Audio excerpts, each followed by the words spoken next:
এক বছরে দেশে সাইবার অপরাধ বেড়েছে প্রায় দ্বিগুণ। এই সময়ে শতকরা 11.85% অপরাধ হয়েছে অন্তর্জাল জগতে। শতকরা 59% নারী এর শিকার, এমন তথ্য দিচ্ছে cyber crime awareness foundation. Dhaka reporters ইউনিটিতে 2024 সালের সাইবার অপরাধ প্রবণতা নিয়ে সংগঠনের প্রকাশিত প্রতিবেদনে প্রকাশ করা হয়। এ সময় উপস্থিত বক্তারা বলেন, আইনি জটিলতা, উপযুক্ত প্রমাণের অভাবে সাইবার অপরাধীদের শাস্তি দেওয়া যায় না। তাইফুর রহমান তুহিনের প্রতিবেদন।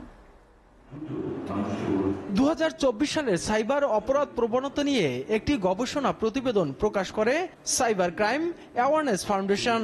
ঢাকা রিপোর্টার্স ইউনিটিতে আয়োজিত অনুষ্ঠানে বলা হয়, অপরাধের ধরন পাল্টে গত এক বছরে সাইবার অপরাধের সংখ্যা বেড়েছে দ্বিগুণ। ভুক্তভোগীদের মধ্যে সর্বোচ্চ 78.78% বয়সী 18 থেকে 30 বছরের মধ্যে। আমরা পরবর্তীতে বিষয়টিকে আরো হাইলাইট করব।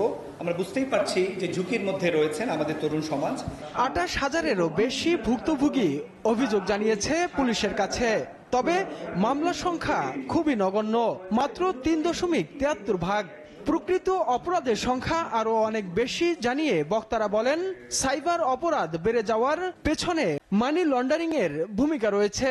আপনি যে পর্যায়ে ভিকটিম হয়ে থাকুন, আপনি নিজে যদি ভয়েসটা রেইজ না করেন, আপনি যদি নিজে ইনিশিয়েট না করেন, আমরা আপনাদের হেল্প করার জন্য উন্মুখ হয়ে থাকি।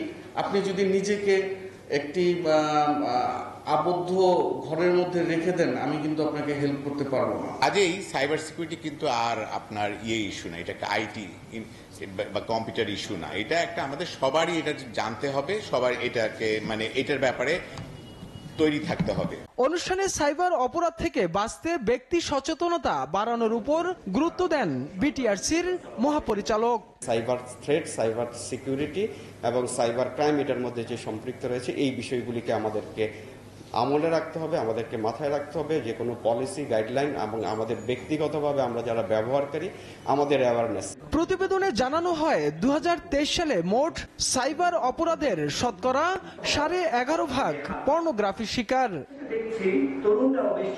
Taifur Rahman Tuhin, SA TV, Dhaka.